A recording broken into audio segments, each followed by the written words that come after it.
오늘 그할 리뷰 1440회입니다. 둘이 갔다, 홀로 왔다. 인제계곡 실종 미스터리라고 이거 뒤지게 열받는 사건이에요. 일단 요약만 하자면은 살인을 한 것 같아. 누가 봐도 진짜로. 정황이 너무 많아요. 근데 시신이 없습니다. 시신을 못 찾았어. 시신만 찾으면은 무조건이야. 이거 끝나는 사건이야. 범인 잡는 거고. 근데 그 시신을 못 찾아가지고 누가 봐도 범인인 새끼를 어떻게 못하고 있어요. 계열받아요, 진짜. 그런 사건입니다. 자세한 거는 보면서 또 같이 얘기해 주시고 더 아는 거 있으면은 채팅에 써주시면은 그게 또 정보가 되기도 하니까요. 그렇게 같이 한번 방송을 만들어 보겠습니다. 가보면 아시겠지만 산세가 험해요. 낭떠러지에서 구른다면 밑에 이거 길이 걔를 거기까지 가서 유인해서 죽여야 된다는 계획이 있으니까 조력자가 혹시 있지 않을까? 영화 황해처럼 말이야. 스톱 거기. 안 돼. 그렇게 하면 안 된다고. 그쪽을 잘 봐봐. 야 이거 청룡열차보다 무서워. 그 사람이 산악지역에 들어갔을 때 10시간 동안 혼자 뭘 했을까? 저 둘이 갔어. 근데 혼자 왔다고. 그러면 그 사람이 잠정적 용의자지 이건. 안녕하세요. 저희 SBS 제작진이에요. 아이 씨발 또 씨발 가요 좀 씨발 이제 좀 씨발 아니 선생님 아이 너 가라 그랬지. 학씨 아이 때리지 마시고요. 야 너 이렇게 어째 저런 이런 머저리 새끼가 다 네가 가든 말든 나하고 뭔 상관이요. 응? 아니요 선생님 저는요 가 이 새끼야. 너하고 말하기 싫다 그랬지? 선생님 저희 내일 수색하러 가요. 그거 저한테 뿌리시게요? 가라 임마. 야 씨 뭐야. 뭘 맞은 거야? 물이야 소금이야? 예, 저희는 지푸라기라도 잡는 심정으로 매주 수색을 하고 있습니다. 내 목숨 다할 때까지 찾을 거예요. 계속. 가족인가 보다. 여기 추운 데서 뭐하고 있니? 너 데리러 왔으니 집에 가자. 추철아 이제 집에 가자. 굉장히 시작부터 바쁘게 뭔가 상황이 정신없이 몰아쳤죠. 딱 보니까 지금 의심 가는 사람이 다 알아 누군지. 근데 그 사람은 화만 내고 있고 아니라고 막 이렇게 항변도 제대로 안 해. 승질만 내. 근데 뭐 경찰 조사 받았을 것이고 증거가 없다는 거겠죠. 근데 누가 봐도 이 새끼거든. 분명 보이지만 결국 만질 순 없기에 더욱 애가 닳는다는 스님의 꿈이 있어요. 도은 스님인데 이름 이쁘시네.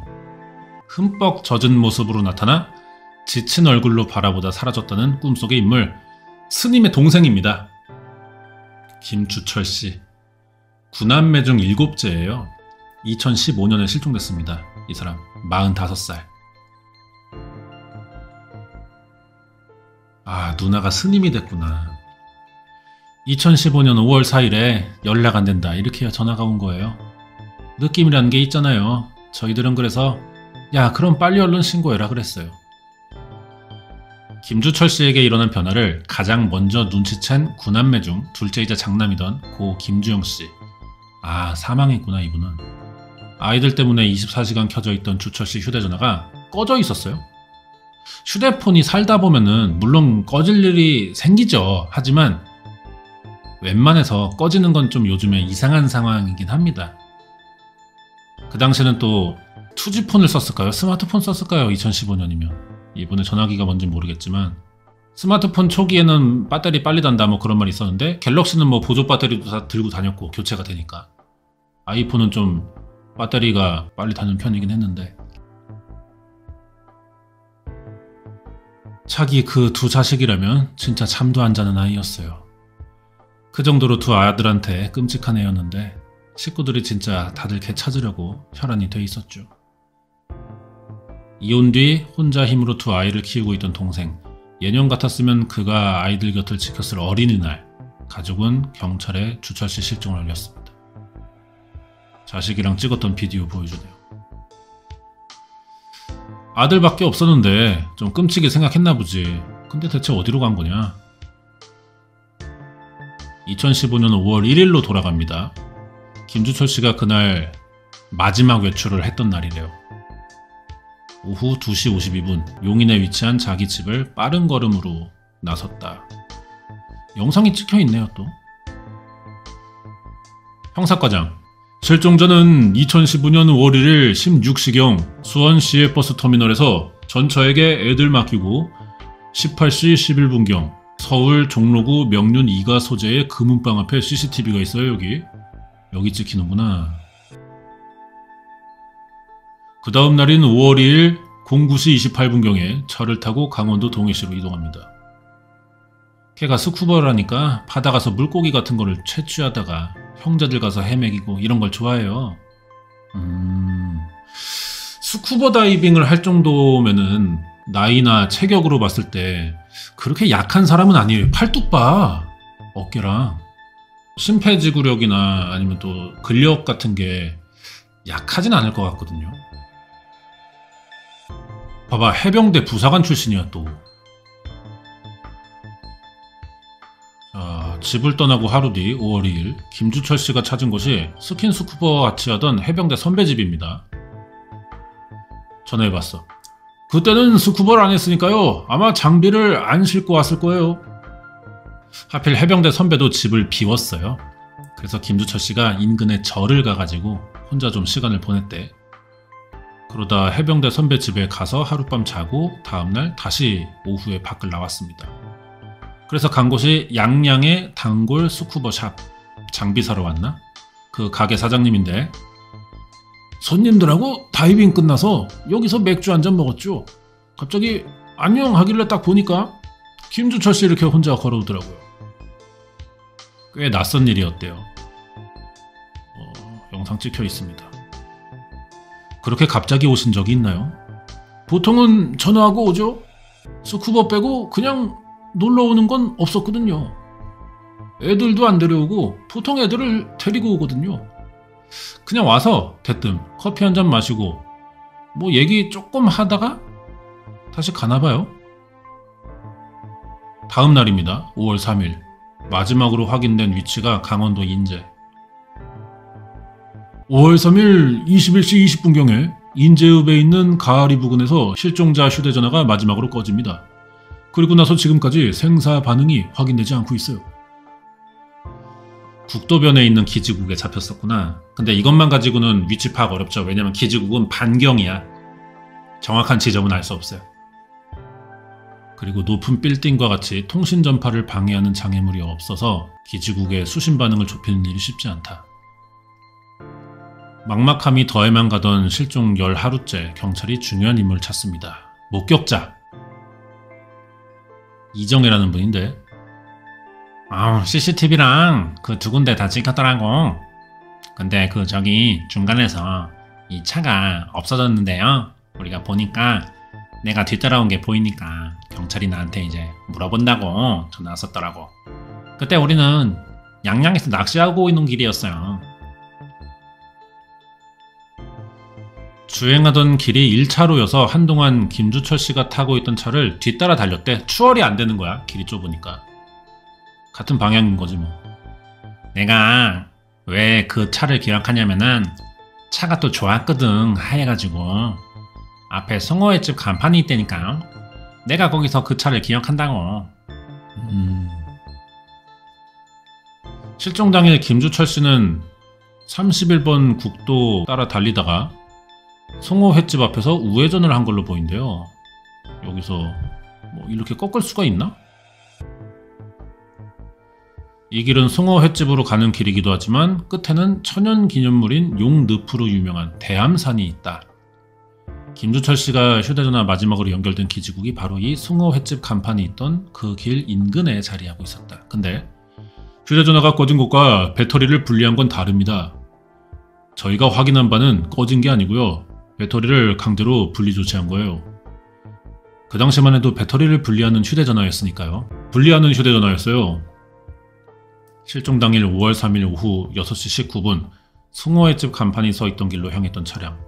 그로부터 오후 9시 12분경 김주철 씨 휴대전화 배터리가 인위적으로 분리가 된 겁니다.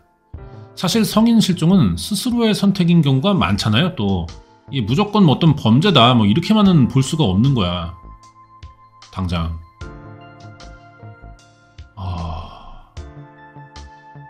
배터리를 왜 뺐을까?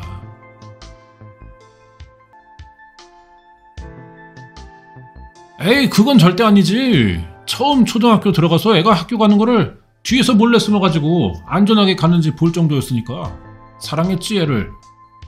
주철이는 애 때문에 눈도 못 감았을 거라고. 애를 얼마나 사랑했는데요. 진짜 그 현장에서 그냥 포대기로 업고 애 보고 그랬어요. 믿긴 하지만 속이 탔다. 어린이날을 앞두고 혼자 집을 떠난 일은 김주철답지 않았다. 친구들 보기에. 실종 직후 그리고 만났던 사람이 있어요. 김주철 씨가 여행 떠난 이유를 짐작하고 있었대. 걔가 옛날에도 산에 들어가서 몇 달씩 있다가 나온 적도 있고 하루에 100통, 200통씩 나한테 전화가 오고 막 이렇게 지냈는데 내가 사는 게 아니라고. 오, 친하게 지냈는데 가장 가까이 지내던 사람이다. 자기 여자친구가 청상가리 만드는 공장을 다녔대요. 주철이가 정말 죽고 싶은 생각이 들어가지고 여자친구가 있는데 걔 보고 청상가리를 좀 구해다 달라고 부탁한 적도 있고. 김주철 씨가 좀 뭔가 심경에 큰 문제가 있었나? 10년 동안 끝이 날 줄 모르는 그의 긴 외출은 스스로의 계획이었을까? 그런데 10년 동안 끝이 날 줄 모른다는 이거는 이제 실종 10년째라는 겁니다.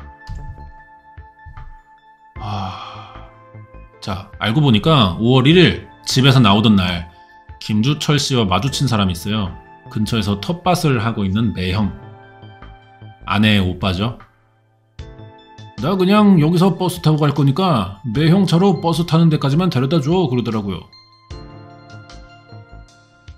다음해 5월 2일 동해시에 있는 해병대 선배 집 찾아갔고 둘이 같이 있었어요. 항상 둘이 친하게 붙어 다니고 했어요. 계속 같이 있었대. 이 씨를 만나면서 이 여행이 시작된 걸로 보인다. 동해에 있는 해병대 선배 집을 나와서 양양으로 향한 것으로 확인된 김주철 씨. 그곳에서 단골 스쿠버샵 갔었고 인제에서 휴대전화 전원이 꺼진 뒤 실종되기 5시간 전 웃으면서 찾아온 김주철 씨 뒤에 이 씨도 있었다. 계속 같이 다니네 이철진이랑. 뭔 사이야 둘이. 이철진이 북한에서 탈북했다? 그렇게만 얼핏 들었어요. 남한을 몇 번 와봤다 이거예요. 이철진이가 해안 침투해가지고. 야 이거 뭐야. 북한 출신. 김주철이 가족에게도 알리지 않고 여행을 떠난 내내 이철진이랑 같이 다녔어. 그가 김주철 씨의 행방을 알 가능성이 높아 보인다. 자, 김주철 씨 동생. 우리가 이철진한테 전화했어요. 혹시 형님이랑 같이 있냐 그랬더니 형은 주문진에서 지인 만나서 하루도 있다가 온대요. 나 먼저 가라 그래서 자기는 집에 올라왔대요. 야 너무 걱정하지 마라. 이런 식으로 해서 끄는 거예요. 양양에 있는 스쿠버샵까지 그는 함께 했지만 이후 김주철 씨가 거기서 지인을 만날 테니 너 혼자 가라 그랬대. 이런 게 어딨어. 계속 같이 다니다가. 김주철 씨는 그럼 뭐 어떤 약속이길래 이랬냐는 거야 또. 김주철 씨가 사람을 만난다 그러면 여자친구든 뭐든 간에 3일 전이든 며칠 정도의 약속을 했던지 뭐 그랬을 텐데 통화 내역을 뽑아보니까 그게 없어요. 그래서 이제 원통 삼거리에서 18시 10분에 CCTV가 찍혀요. 이건 차 번호도 다 찍혔어요. 김주철 씨와 헤어졌다는 이 씨는 인제에서도 같이 있었대. 그 송어집 간판 거기서 이제 어떤 아줌마가 뒤에서 따라갔잖아 차로. 거기에서도 이철진이 타고 있었다는 거야.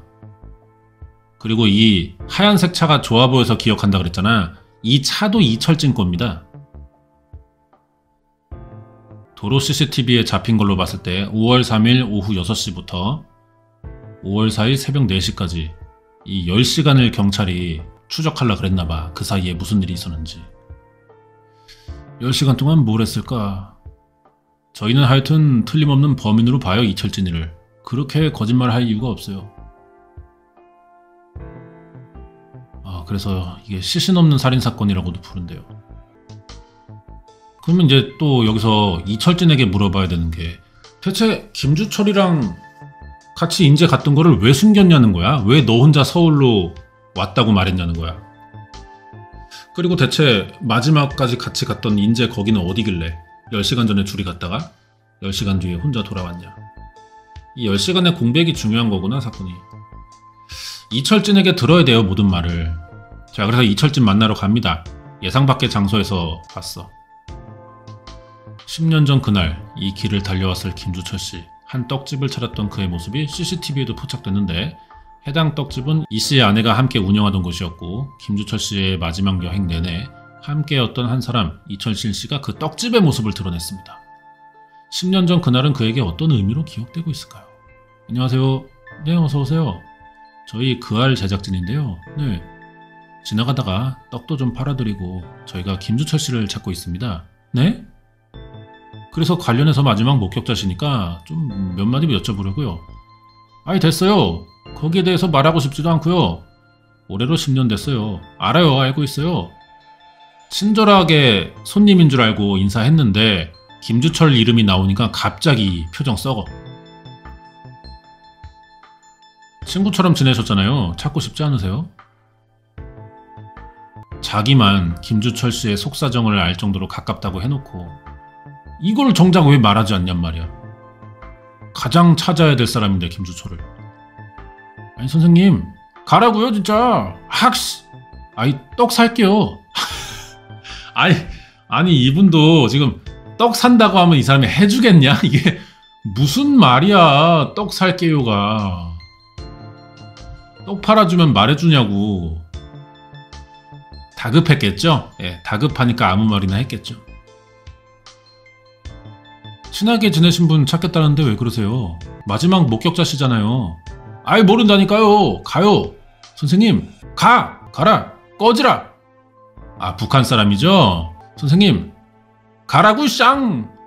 약간 이런 느낌. 그는 용의자였습니다. 처음에는 만난 사실이 없다. 같이 이동했는데도 불구하고 이동을 안 했다고 자꾸 거짓말을 하고 그러니까 그래서 이것은 확실하게 강력 사건이 맞구나. 체포영장 발부되고 난 다음에 데려다가 조사를 한 거죠. 김주철 씨를 만난 일조차 없다던 이철진은 경찰이 함께 있던 증거를 내민 뒤에도 이해할 수 없는 주장을 했대요. 이철진 집에서 하룻밤 자고 해병대 선배네 집에서 하룻밤 자고 그 다음에 이제 텐트하고 빌려서 산에 들어갔다. 이철진은 아침에 급한 볼일이 있어서 그냥 나왔다고 이렇게 얘기하는데 들어갈 때 솔잎 따러 들어간다 그랬는데 솔잎은 안 따고 그 사람만 두고 나왔다? 그건 말이 안 되거든요. 실종 당일에 둘이 갔던 곳이 대암산 계곡이래요. 떡을 찔 때 솔잎이 필요하니까 그것 따러 갔었나 봐. 그래서 둘이 간 건데 혼자 내려오는 것도 이상하지만 제일 수상한 건 그가 경찰에 체포될 때까지 김주철 씨와 함께 간 그곳이 대암산이라는 사실을 숨겼어요. 뭐하러 숨기냐고 떳떳하면. 우린 그 점에 대해 10년 전 이 씨에게 직접 물은 적이 있죠. 이게 2015년 장면이었구나. 내래다 물어봐도 알디만 내래 길티인디 엄청 길티예요. 내래 어디서 헤어졌는지도 모릅니다. 거기 지영이란 것도 모르고 좀 주철동무 가자 그래서 간 것이고 운전도 주철동무 계속하고 다녔고요. 솔잎이 필요하다는 말에 김주철 씨가 어떤 산으로 데려간 건데 이 씨가 평소에도 길을 잘 헤매서 그날 갔던 그 산의 위치를 기억할 수가 없대요. 실종 당일 김주철 씨와 함께했던 사실을 바로 말하지 못한 이유가 또 경찰의 강압수사 때문이었다. 전날부터 와서리 님 자리에 주철이 뒤겼디? 어디에다 묻었나? 나는 걔하고 같이 놀러간 것도 죄가 되는가 했어요. 그가 솔잎을 따러 갔다던 곳, 이 씨가 친구인 김주철 씨를 홀로 두고 왔다던 그 어떤 산은 북으로 민통선과 접해 있는 대암산이라고 합니다. 이 씨는 이 산길을 달려 어딘가에서 텐트를 치고 야영을 했다고 주장해요. 당시 대암산은 군시설도 있지만 희귀 동식물을 보존해야 해서 민간인의 출입이 통제됐다고 합니다. 때문에 계곡 입구를 항상 지켜보는 감시의 눈이 있었대요. CCTV. 실종 당시에도 CCTV는 있었습니다. 그날의 기록이 담겨 있을까? 내가 갑자기 그냥 생각이 한번 나보는 건데 뭐 우리나라에도 있던 일이고요. 일본에도 꽤 많았어요. 그런 일이. 뭐냐면은 민간인을 북에서 북파 요원들이 스파이처럼 내려와서 살다가 납치해서 북에 보내는 거야. 보내서 뭐 하냐? 일본인들을 한때 납북시켜가지고 교육을 시켜요. 우리나라, 한국에 스파이로 심으려고. 그러면은 한국 입장에서는 이 사람에 대해 알 방법이 없잖아. 일본에 있던 사람이 북한으로 신분 세탁돼서 남한에 내려온 거니까. 그럼 꼬리가 안 밟힌단 말이야, 북한 입장에서. 자기네들 기록 말소하면 끝이야. 아무리 파고 파봐야 일본에서 왔다는 증거밖에 없어. 그러면은 이제 스파이로 심기가 너무 좋잖아. 북한이 그런 걸 많이 했거든요. 그러면 어쩌면은 이 사건도 이 새끼 북한에서 내려왔다며. 그리고 이제 실종 지점도 북한이랑 가까워 보이는데 납북시켜 놓은 거 아닐까요? 근데 이 새끼가 좀 일을 잘 못해가지고 약간 꼬리가 잡힌 거지. 그래서 수사가 들어가는데 북에서는 뭐 만약에 얘가 말해버리면은 암살 요원 보내서 죽일 테니까 이 이철진이는 대답을 아무것도 할 수가 없는 거야. 인터뷰 자체를 하면 안 되는 거야. 아무리 거짓말 잘 둘러대고 알리바이 입증하고 그래도 북의 입장에서는 이 새끼가 노출되는 자체를 막는 거지. 하지 마라 하면 죽인다. 그러니까 얘가 이런 태도로 나올 수밖에 없는 거 아닐까요? 그런 거라면 차라리 쉽게 말은 됩니다. 문제는 증거가 안 나와서 그게 사실인지 확인을 못할 뿐이지만 이런 시나리오도 있긴 한 거예요. 살인사건이 아닐 수도 있어. 근데 일단은 이런 딥한 얘기를 하기보다는 당장 직관적으로 떠오를 수 있는 살인의 정황부터 파헤쳐 봐야겠죠. 정말 그건지. 계속 봅시다. 자, 동생. 그날만 녹화가 안 됐다는 거야, 그날만. 그때 보니까 일기예보상 비가 좀 왔었고 그러니까 해가 안 뜬 운이 좋은 건지 계획적인 건지 하필 실종 당일 부슬비 내려서 태양광으로 충전되는 CCTV가 작동이 안 됐다. 이 CCTV를 중심으로 양갈래로 벌어진 산길이 있다. 오른쪽은 허리춤길이고 왼쪽 대암산 다소골길인데 이철진 씨는 이 중에 왼쪽 길로 산을 올라갔다고 했어요. 일로 갔대, 일로. 도로 상태가 좀 안 좋다고 합니다. 마지막 다리까지 천천히 가시면 돼요. 여기가 3번째 다리예요. 그러면 이게 8번째 다리죠. 그날 주철 씨와 함께 텐트를 쳤던 이 다리 왼쪽 길에 붙어있는 마지막 다리인데 이철진은 11번째 다리라고 했대요. 여기를. 여기서 텐트를 쳤다는 거예요. 여기는 365일 이렇게 물이 있거든요. 여긴 지금 다 물이네요.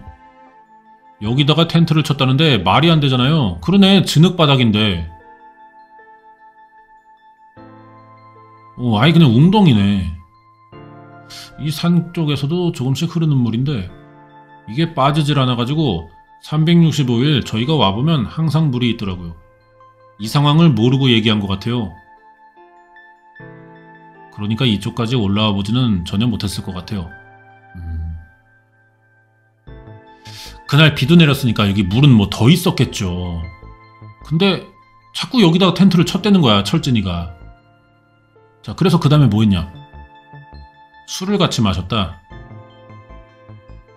더덕구이, 황태구이 2개하고 막걸리 2통 사서 갔다. 이게 막걸리 2통이 다른 것보다 큽니다, 시골이라. 그리고 밤 11시 무렵에 잤고 새벽에 먼저 눈을 떴다.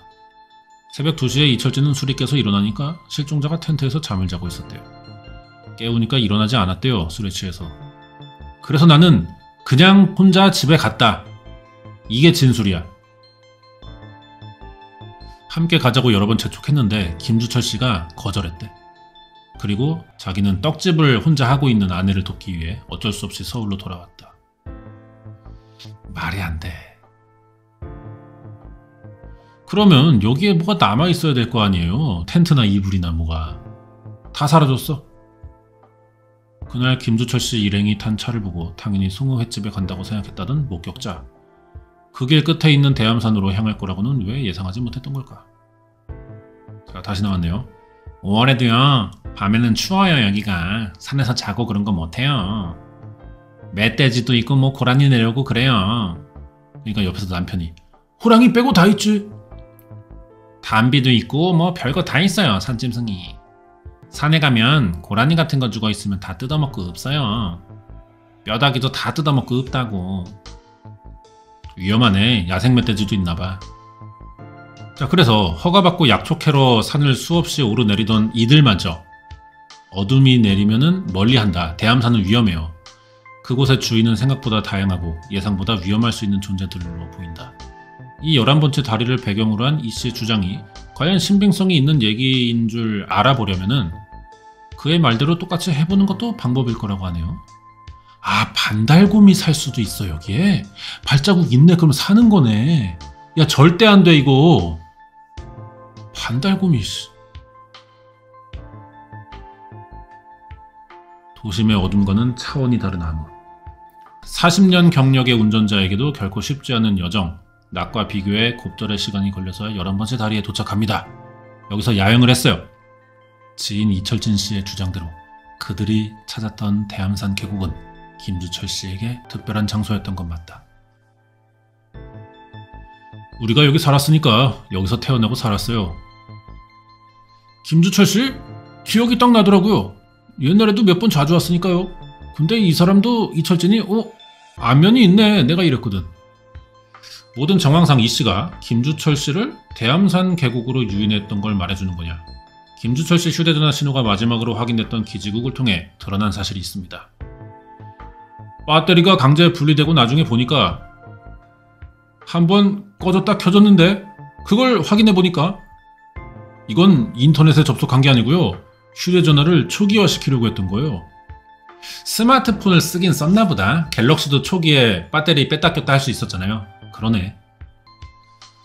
대암산을 간 해당 기지국과 두 차례 연결됐던 김주철의 휴대전화. 그의 휴대폰에 심상치 않은 일이 생긴 건 오후 7시 22분. 계곡으로 향하던 김주철 씨 일행이 탄 차량을 목격자가 본 때로부터 1시간 뒤. 아, 그럼 그 송어 횟집 지나가서 무슨 일이 있었던 거구나. 아니면 이미 차 안에 운전자가 이제 이철진이고 자기 차로 죽인 김주철을 나르고 있었을 수도 있어요. 이미 살해됐다고 봐야죠. 그러고 난 다음에 배터리가 분리되는 거니까. 아, 초기화 시키고 분리했구나. 범행은 계곡 쪽으로 들어가고 거의 바로 이루어졌다고 봐야 돼요. 결국 김주철 씨 실종 19일째 살인범으로 이철진을 체포합니다. 검찰이 구속영장 청구하는 걸 기다리고 있던 경찰에게 이 씨는 묘한 말을 꺼낸 적이 있어요. 내래 술 먹고 사람 죽였을 때 내래 어느 정도 처벌을 받습니까? 아내를 불러주면 내래 사실대로 다 이야기하겠소. 한 거야. 100% 맞구나 확신했던 건데 체포시간 다가오다 보니까 풀려버린 거죠. 무슨 고백을 하려 했던 거냐. 일단 잡아놓고 영장 받으려고 했던 거야. 근데 영장이 늦었겠죠. 안 나왔거나. 그래서 48시간 지났기 때문에 임의동행 풀어줄 수밖에 없어요. 무슨 말을 하려고 했는데 48시간이 지났나 봐. 그래서 그 대답을 못 들었어. 뭐 말하려고 했었는데 이 새끼가. 모든 답은 이 사람을 가리키고 있는데 시신이 없으니까 그게 안 된다. 산도 또 수색범위 존나 넓고 10년 전 그날 김주철 씨만 남겨둔 이철진이 홀로 떠나왔을 비밀의 숲. 거기는 대체 어디인 걸까? 김주철 씨를 살해한 혐의로 실종 19일째 이 씨를 체포했던 경찰은 곧장 그의 차와 휴대전화를 압수수색했습니다. 감식 결과 차에서 김주철 씨 머리카락이 한 올도 안 나왔어요. 분석 결과 이 씨의 휴대전화는 이전 내역이 전부 삭제됐고, 충격적인 건 기지국 수사를 볼 때 김주철 씨는 계곡에 들어가고 1시간 뒤 누군가로부터 살해된 걸로 추정이 된대요. 하지만 이철진은 그 시간 이후로도 김주철과 함께 술을 마시고 같이 잠을 잤다고 또 진술을 했었어. 김주철 씨의 가족과 친구들 뿐이 아니라 수사기관도 그의 말이 거짓이라고 의심하는 이유다, 이것들이. 게다가 이 씨가 11번째 다리 위에 쳤다던 텐트는 따로 고정 작업 없이 쉽게 할 수 있는 원터치 텐트도 아니고 내 귀퉁이를 고정해줄 뾰족한 팩을 땅에 박아야 돼요. 근데 그걸 다리에서 씨발 어떻게 해? 세멘으로 만든 건데 그 다리가. 콘크리트잖아. 어떻게 박는다는 거야? 너무 허술한 거짓말들만 했어 이 새끼가. 결국 수사를 통해 김주철과 함께했다는 사실이 드러날 수밖에 없는 상황인데,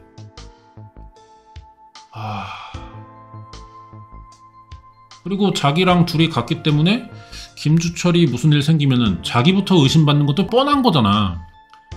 너무 이거는 만약에 이철진이 이거 범인이라면 이 새끼 너무 병신 같을 정도로 허술한 거예요. 아무리 초범이라도 이렇게 허술할 수는 없거든. 혹시 그에게는 자신이 의심받는 고통보다 김주철 씨가 사라지는 일이 더 중요한 일이었을까?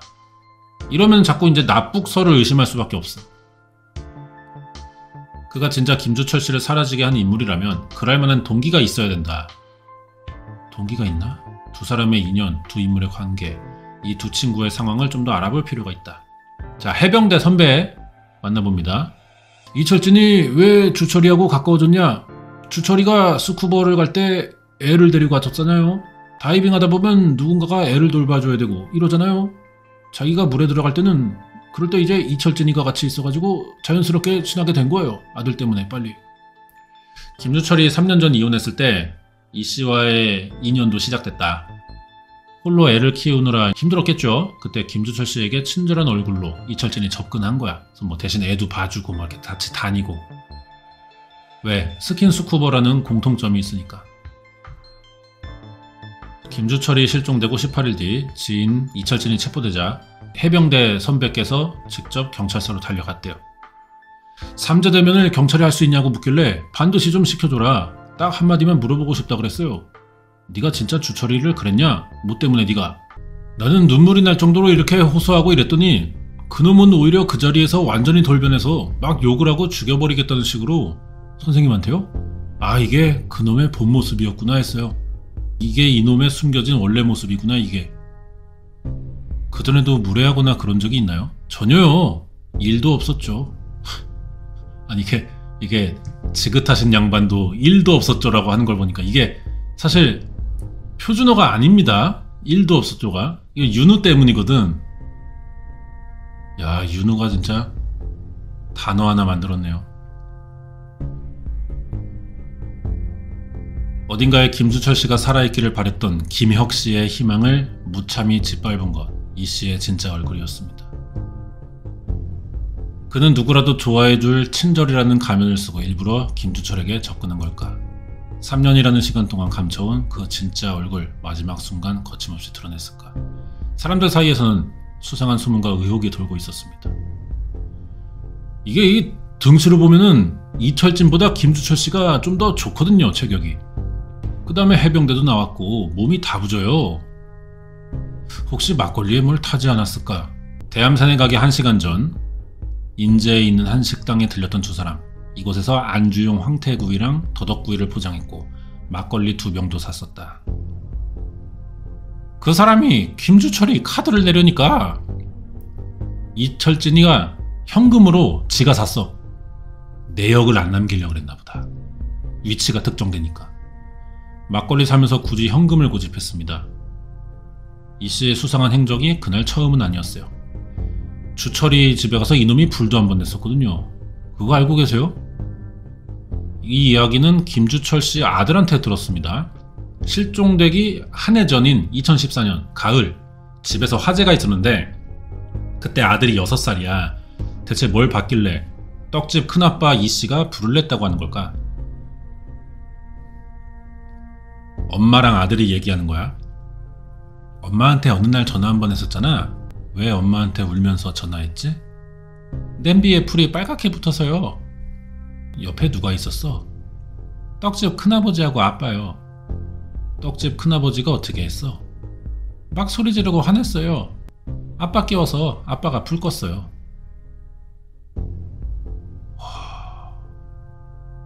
전문가는 김주철 씨 큰아들이 한 말이 신빙성이 높대요.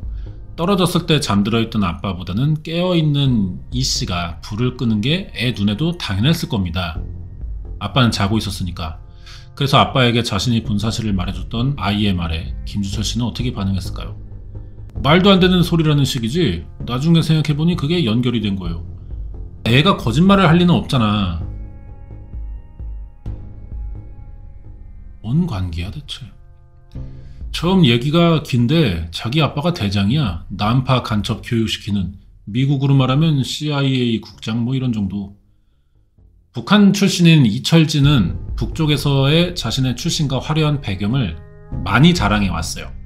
그리고 28살에 탈북을 한 겁니다. 대체 북한에서 이 새끼 어느 정도 신분이냐? 이 씨의 주장대로면은 그의 아버지는 북한의 김정은 오른팔쯤 될 걸로 보이는데 어쨌든 그 정도면 통행증 없이 북한에 전역을 다닐 수 있는 권한이 있을 겁니다. 열차를 타도 무슨 표를 사서 타는 게 아니고 김일성 종합대학 같은 곳은 여기만 나오면 대위급으로 나오는 게 정상인데 지금 얘기하는 분은 화학병으로 이건 100% 거짓말이에요. 그래, 구락 갔을 가능성도 있어요. 권력의 최상부에 있던 아버지의 배경을 가지고 있으면서 김일성 대학도 나왔는데 탈북을 할 이유가 없다. 북한 사람들 아무리 가난하게 산다고 해도 빈부격차가 크니까 이 정도면은 북한의 최상류층이라는 거지. 왜 탈북해? 힘든 게 없는데. 당연히 확인할 수밖에 없죠. 근데 그건 아니고요. 다 관련 없어요. 단지 북쪽에 있을 때 군복을 팔아먹다가 걸린 거예요. 이철진의 과거가 왜 확인이 필요했냐. 그 거짓말과 김주철 씨 실종 사이에 연관성이 있어 보인대. 자, 해병대 선배입니다. 일반 탈북민들 아니고 북한의 고위직 자녀니까 나라에서 몇십억 원을 받았던 걸로 얘기했는데, 그래서 자기 후원자가 궁전대학병원 원장하고 궁전그룹, 그때 당시 회장, 궁전그룹 회장이 자기 후원자요. 탈북 다음 해인 1997년부터 한 대학병원에서 기능직으로 일했다. 직급은 평범해 보이는데 실제로 누리는 특혜가 상당해 보였다. 주변 사람들이 그렇게 봐요. 오토바이를 자주 바꿨어요. 그 좋은 거 있잖아요. 이렇게 막 할리 데이비슨 이렇게 타는 거 막 이렇게. 그리고 떡집 3개 한다는 소리를 그 당시에 했어요. 그래서 내가 부자라는 걸 알았어요. 비싼 오토바이를 마음만 먹으면 막 살 수 있어요. 북한에서 온 새끼가. 그리고 자기가 좀 돈이 많다. 그래서 병원장과의 인연도 있다. 이런 걸 강조했고, 자기 배경에 대한 어떤 구라를 많이 까는 새끼네. 지 자랑이 아니라 지 배경이야. 자신이 대학병원장의 양아들이라서 병원에 있는 시설에 떡을 독점으로 공급하고 있다고 자랑도 했고.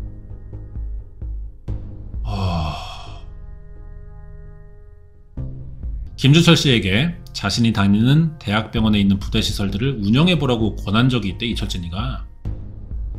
그래서 김주철 씨도 이제 뭐 혼자 애 키우기 좀 빠듯하니까 좋은 기회라 생각해서 이 일을 종종 상의했다. 동생인데요. 제가 영양사로 근무하고 있을 때였어요. 오빠가 신나 있었죠. 야, 이거 할 수 있어? 위탁받을 수 있어? 이러면서 네가 할래? 아우, 백이 너무 좋다고. 그 사람 말 한마디면 된다고. 이렇게 얘기를 하더라고요. 저는 그 대학병원 양아들이라는 것만 알고 있었어요. 이철진이가.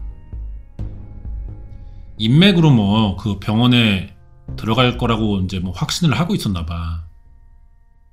병원 장례식장 운영권을 가질 수 있을 줄 알았나 보네. 여기에 10억 원을 투자했던 얘기는 저한테 했고요. 3천만 원 들여서 법인 만들었다고 얘기했어요. 아유, 그게 녹취가 있었으면 얼마나 좋았겠어요. 계약서면 이런 게 하나도 없었어요. 그 꼼꼼한 사람이. 김주철 씨가 좀 뭔가에 속았네요.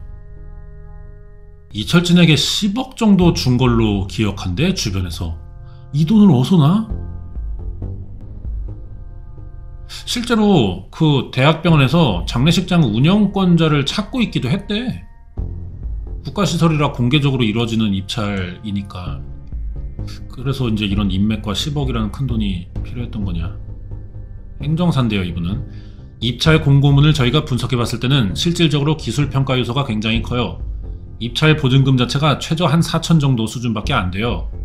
입찰 보증금이 중요한 게 아니라, 그래서 이거는 이 사업을 수행하는 주체로서의 역량만 평가가 80%입니다. 돈이 아니라 이 사람이 이제 할 만한 사람이냐, 그걸 본대. 게다가 장례식장 위탁 경영하는 대상에게 그 자격을 이미 정해두고 있는데 그 조건들은 김주철 씨에게 해당이 안 된다. 이 병원장한테 이철진 물어보면 좀 되지 않나? 이거 왜 안 물어보지? 말이 안 되는 게, 장례식장 하려면은 그거에 대한 경험이 있어야 되고 자본이 있어야 되고 그런 게 충족이 안 돼요. 그 당시 병원장 양아들을 사칭한 거예요. 이것도 전청조한 거구만. 김주철 씨 금융 내역 보니까 누군가에게 2번을 걸쳐 5억을 보냈어요. 이철진 아내야 받은 사람이. 2억 5천씩 2번. 나머지 5억은 어디 간 거야? 저희들이 계좌 추적했을 때 확인된 것만 5억이었습니다. 그 당시 실종자하고 이철진이 주고받은 실종자의 문자 메시지를 보면 김주철 씨가 독촉하는 게 나와요. 우선은 5억 달라는데 그 외에는 다른 주고받은 게 없으니까, 또 계좌에서 확인된 건 5억밖에 없으니까. 물론 추후로 얼마를 더 건네는지는 알 수가 없죠. 뭉칫돈이 현금으로 출금된 적이 많대요. 목돈이 크게 나갔었네 여러 번. 이 돈을 이철진 개인적으로 다른 목적에 다른 건물 사는 데 사용했잖아요.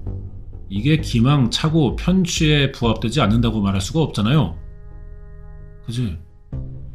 야, 뭐냐?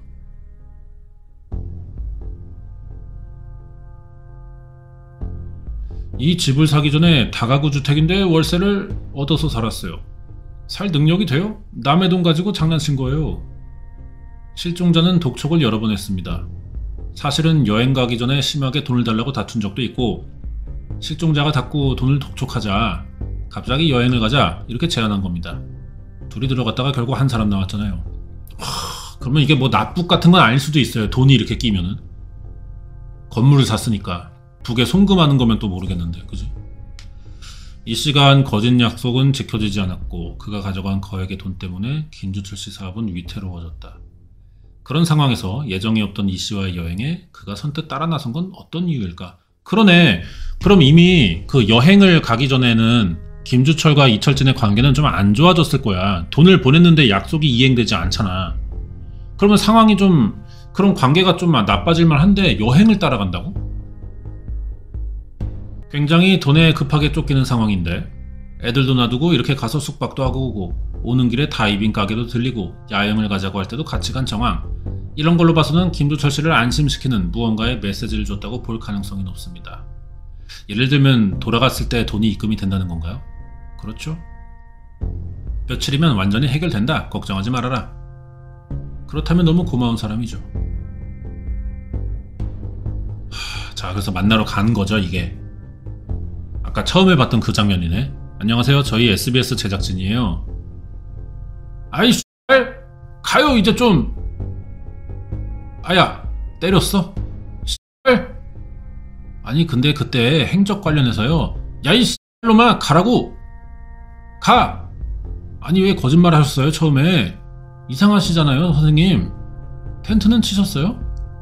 야 내랬니? 가라 그랬디? 아유 때리지 마시고. 님자 텐트 어떻게 치셨어요? 거기 11번째 다리에 그 팩이 안 들어가요. 가라 그랬디? 저희 가봤어요 그 다리에. 선생님이 거기 진술하신 게 내래 님자가 가든 말든 내래 뭔 상관이니? 선생님 장례식장 입찰 자격도 안 되시는데 왜 입찰한다고 했어요? 이게 주먹들이. 아니요 선생님 저는 엿주는 것 뿐이잖아요. 님 자리에 가라 그랬디? 아유 때리지 마시고. 님 자리에. 풀려난 이후에 겁을 먹었는지 탈북자들을 자기 사는 원룸 입구 그 다음 떡집 주변에 항상 고정으로 배치를 시켜놨어요. 뭔가 좀 이렇게 그 클랜이 있는 건가? 2년 동안 삐쩍 마른 상태에서 그냥 얼굴도 시커멓고 외부 출입도 거의 안 했다 그래요. 그럼 김주철 씨 실종이 됐으면은 이거는 사망했다고 보는 게 맞거든요. 나머지 그러면 이제 유류품은 다 어딨냐는 거야. 텐트, 뭐 이불, 가방, 전화기, 남은 소지품 이런 거 있잖아. 김주철 씨가 실종 3달 전 설날에 구남매 다 모였는데 거기서 이런 말을 했어요. 자기가 잘못되면 2 애들 잘 챙겨줘라. 어찌 보면 유언과도 같았다. 이 시기는 적어도 5억 원을 지인인 이철진에게 건넨 후였다.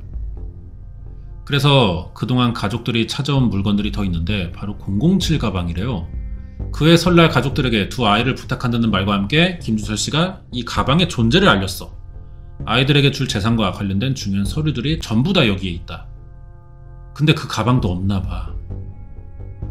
김주철 씨 실종 이후 이철진은 사기 혐의로 재판장에 선 적이 있어요. 수사기관에서는 이 씨가 가짜 신분을 사칭해 거짓 사업에 투자를 유도해 10억 원 이상의 큰돈을 김주철 씨로부터 갈취했다고 주장했지만 법원에서 인정된 액수는 금융거래로 남은 5억 분입니다. 그마저도 이철진은 김주철 씨에게 빌린 돈이라고 주장했어요. 그래서 무죄가 나왔어. 이게 빌린 돈이라고 해버리면은 진짜 방법이 없습니다. 이 주장하는 사람의 내심을 알 수 없잖아, 속마음을. 그럼 말한 대로만 받아주는 거야, 당장은. 아, 그래요? 그러면 뭐 갚으셔야 되니까는 기간을 좀 가지셔야겠어요? 그러면은, 예, 1년 안에 갚겠습니다. 1년 뒤에 또 물어봐. 왜 안 갚아요? 아니, 갚으려고 하는데 좀 사정이 안 좋아져서 시간만 좀 더 주세요. 제가 안 갚겠다는 게 아니잖아요. 갚을 건데 시간이 더 필요하다는 겁니다.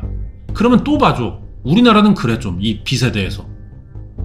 진짜 돈 함부로 빌려주면 안 됩니다, 우리나라. 뭐 예를 들어서 중고나라 사기 같은 것도 그래. 물건 받았는데 돈을 안 보내줘. 그럼 경찰 신고하잖아. 이 새끼가 돈 줄 거다, 보내줄 건데 지금 없다, 이래버려. 그리고 나서 뭐 예를 들어 한 1,000원 보냅니다. 100만 원 보내야 되는데 1,000원 보냈어. 왜 안 갚냐? 아니, 지금 있는 돈이 1,000원 뿐이라 이거부터 일단 줬다. 봐라, 안 갚을 생각이 없다. 안 줄 생각을 하는 게 아니라 있는 대로 조금씩 주면서 전부 다 변제하겠다. 이렇게 말하면 방법이 없어요. 그래서 막 10년에 한 번씩 1,000원 보내도 그게 갚고 있는 중이 되는 거야. 진짜 돈 빌려주면 안 돼.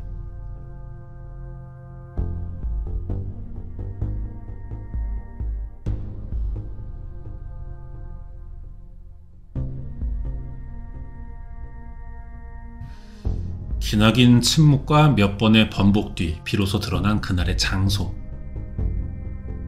내래 길티인디 엄청 길치라우. 11번째 다리. 다리에는 물이 고여있고 그 장소를 얘기할 리가 없죠. 청산가리를 구해다 달라 그랬디. 마치 김주철 씨가 목숨을 끊으려고 했던 거다, 그 뒤에 일은 모른다 라고 약간 좀 말하려고 했던 것 같아.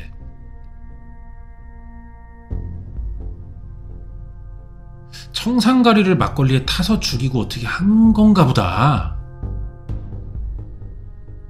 그렇지 않습니까? 근데 이 장면 지금 좀 좋죠. 마치 소우의 마지막 반전들 막 장면들 지나가잖아. 퍼즐 맞추듯이 슥슥슥슥 주마등처럼 이렇게 주요 장면들을 보여주는 식으로 편집을 했네. 여기 좋네요. 그죠? 이미 다 나왔던 것들인데 정리하고 있어.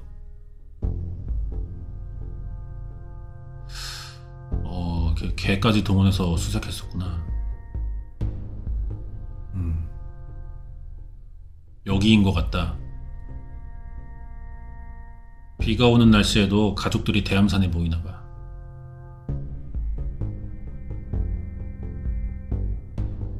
금방 찾을 줄 알았어요. 아, 이분이 그 스님이었네.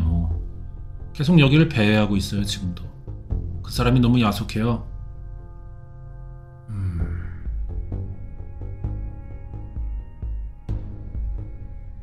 대암산이 국가 소유예요. 함부로 땅을 파헤치면 안 된대. 그래서 탐침봉 정도, 탐침봉이라는 게 이제 그 바닥을 찌르는 어떤 수색할 때 쓰는 그런 건가 봐요. 그걸로 찌르고만 다니는구나. 땅을 팔 수는 없어. 그건가 보다. 예, 그 얘기죠. 그날 김주철 씨는 계곡으로 온 직후 살해된 것 같은데 그게 유력해 보이는데, 이철진이 범인이라면은 대체 왜 그러고 나서도 계곡에서 10시간을 있었냐는 거야. 여선에 유기할 가능성도 농후하다고 생각해서 그렇게 수색을 한 거죠, 사실은. 제가 직접 현장에 가서 임장해 보니까 산이 돌산이에요. 사실은 파기가 힘듭니다. 대암산이 이제 이름부터 바위란 뜻이잖아. 특히나 야영 장소로 주장한 11번째 다리로 가는 왼쪽 길은 단단한 재질의 화강 편마암지대입니다. 여기를 땅을 파기가 쉽지 않았을 거고. 삽으로 안 된대. 흙보다 돌이 더 많아. 얼맹이들 계속 나와. 과연 이런 조건에서 이 씨가 매장에 성공했을 가능성 얼마나 되겠냐. 그래서 경찰 역시 다른 형태의 시신유기도 의심을 해봤어요. 저희 생각은 돌돌 말아서 텐트하고 이불하고 말아서 저수지에 수장할 가능성도 좀 있지 않겠나 싶어요. 그 중간중간에 조그만 저수지가 있을 거 아닙니까? 스킨 스쿠버를 또 해봤으니까 광치터널하고 용화 삼거리 구간. 그게 이제 16분 소요됐는데 우리가 이제 슬측해보니까 6분 정도 됐는데 그 안에 뭘 했을까 싶어요. 그리고 서울로 가기 위해 과감하게 속도를 냈기 때문에 과속 카메라에 촬영됐습니다. 급하게 갔네. CCTV에 찍힌 시간 근거로 계산하니까 32분 거리에 집을 51분 걸려서 갔어요. 그가 지체한 시간은 대부분 31번 국도 광치터널과 용화 삼거리입니다. 그래서 광치터널 CCTV에 찍힌 뒤 이 씨의 차량이 이 길을 벗어났다가 다시 31번 국도로 되돌아왔을 가능성을 생각해봤는데, 그러면 그 10분 사이 그가 접근할 수 있던 저수지는 과연 어디가 되겠냐?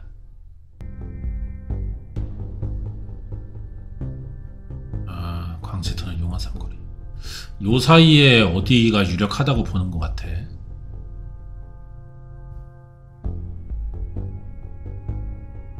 왔다 갔다 생각하면 5km 정도를 빠져나갈 수 있지 않을까. 그런데 이제 시신을 처리할 시간 등도 있어야 하니까요. 그래서 제가 한 3.5km 정도를 찍어봤어요.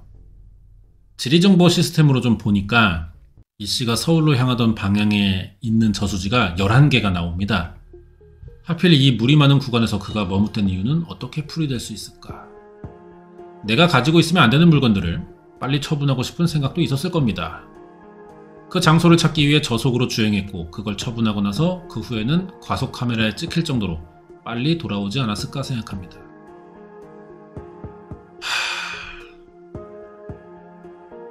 어쨌든 무슨 분석을 해도 이게 좀 쉽지가 않거든요. 10년도 지났고 근데 경찰이 아직도 이거를 붙들고 있거든요. 이철진에게 두 가지 물어봤어요. 물이냐 산이냐. 근데 물에서는 진실 반응 나왔고 산에서는 거짓 나왔거든요. 거짓말 탐지기. 산에서 김주철 씨의 휴대전화 초기화 시도됐고 둘이 들어갔다가 또 혼자 나왔고 살해된 건 분명히 산이 맞는 거고 그게 최고 핵심인 거죠. 근데 거짓말 탐지기 같은 경우는 사실 좀 더 사람이 헷갈리기가 좋아요. 더 오히려 이것 때문에. 왜냐면은 100%가 아니잖아. 100%가. 사실을 말했더라도 거짓으로 나올 때도 있어요. 이혼숙녀 캠프 보면 알잖아. 그럴 수도 있고 거짓말 더 잘하는 새끼는 이것조차도 속일 수 있어가지고 보는 사람만 더 헷갈린단 말이야. 유력하다라는 가능성 때문에 좀 더 여기에 빠져들게 되고. 거짓 여부를 알아봐야겠다. 김주철 씨가 남긴 유일한 흔적. 그의 휴대전화에서 배터리가 분리될 때 수신된 마지막 시그널을 단연간 기지국 연구로 산악구조에 성공해온 최종찬 이사가 읽어내려고 한다. 그 당시에 수신된 마지막 기지국이 저 뒤에 보이는 도로변에 있는 기지국입니다. 기지국마다 고유한 특별 신호가 있대요. 이렇게 숫자 누르면은 내 휴대전화가 지금 수신하고 있는 기지국 번호가 나와요. 한번 해볼까? 지금 잠깐만 해보겠습니다. 별 123456 샵 누르면은 이게 전화가 걸리는 게 아니야. 무슨 페이지가 뜨나봐. 근데 왜 안 돼? 실종자와 같은 통신사 기지국으로 지금 확인했을 때 PCI 값이 351번 뜹니다. 뭐 이렇게 나오나 보네. 고유번호 351. 이게 2015년 사건 발생 당시 김주철 씨의 마지막 시그널을 수신한 기지국 번호야. 근데 이 기지국을 본 전문가가 고개를 막 갸웃합니다. 왜일까? 이 기지국은 지향성 안테나라서 도로 양쪽 통행하는 차량들에게 원활한 통신 환경을 만들어주는 거고요. 계곡 쪽을 향하는 이쪽 전파 수신 환경은 의외로 몇백 미터가 되지 않아요. 기지국 수신 지역이 원형일 거라고 생각하지만 안테나 개수랑 방향에 따라 좀 형태가 다르대요. 차량 운전자의 통화를 지원하기 위해 도로 방향에 맞춰 설치된 351번 기지국의 경우 전파가 계곡 깊숙한 곳까지 전달되기 어려워 보인다. 이철진 씨가 이제 김주철과 11번째 다리 위에서 텐트 쳤다고 했잖아요.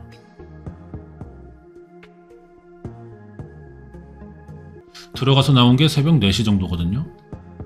그러면 여기서 351번 신호가 잡혀야 된다. 취재진은 11번째 다리로 갑니다. 11번째 다리 위에서 그날의 비밀을 풀 비밀번호 눌러보니까 아무것도 안 잡혀!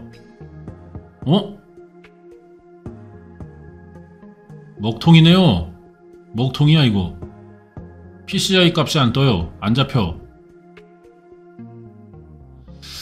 이철진 이 새끼 또 구라 깠어. 이거 봐. 여기 텐트 안 쳤다니까. 자, 반대길. 이게 지금 도로가 여기서 이제 갈림길이 있었다고 했잖아. 이철진이는 일로 갔다고 했었거든요. 근데 안 잡히잖아. 그럼 사실은 일로 갔던 게 아닐까. 예, 지금 반대길로 가본 거예요. 336으로 잡힙니다. 잡혔어. 351번 자리 찾았어. 무슨 무덤 앞이래.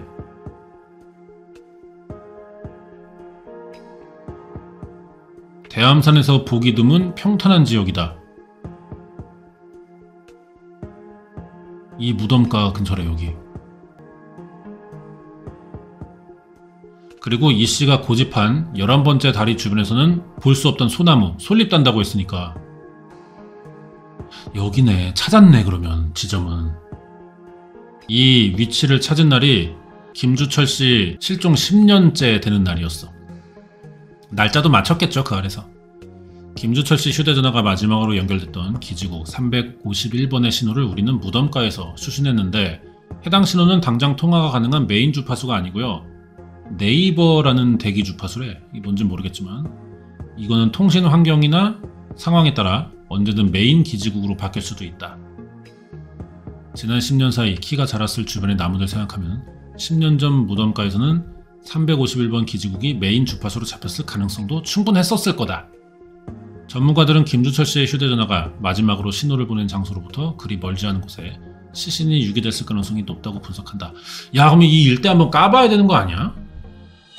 밤은 어두웠고 김주철 씨 체중이 적지 않았기 때문에 멀리 안 갔을 거다. 우리가 찾은 신호가 김주철 씨 찾는 수색 과정에서 중요한 나침반이 되어주기를. 그래서 이제라도 시신을 찾고 가족에게 보낼 수 있길 바란다. 많이 접근한 것 같네요 진짜. 경찰도 수사 계속 하고 있으니까. 그 알이 또 이런 거 찾으면 경찰에 주거든. 이거 가능성이 좀 있다. 아직 이철진 이 새끼는 얼마 안 남았어. 네, 여기까지입니다. 여기까지인데 이 편이 특히 제가 좀 마음에 든 게 아까 그 약간 그 소우처럼 주마등처럼 지나가는 편집이 잠깐 있었고, 그리고 엔딩 요정으로 표창원을 안 썼어요. 예, 그게 지금 너무 마음에 듭니다. 그 뻔한 상투적인 말들만 하면서 끝나는, 예. 맨날 그런 소리만 해.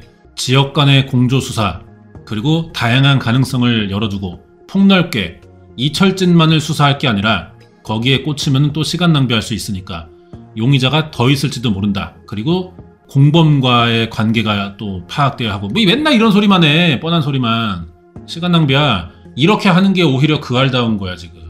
좋았어요. 네. 마음에 들었습니다. 네, 이철진이가 마음에 안 들어서 문제죠. 이런 사건이 있었고, 이게 진짜 시신 하나 못 찾아가지고 이철진이를 어떻게 못하고 있는 사건이거든요. 네, 근데 그 알이 오랜만에 그 알이 인기 끌었던 이유가 원래 이런 거거든.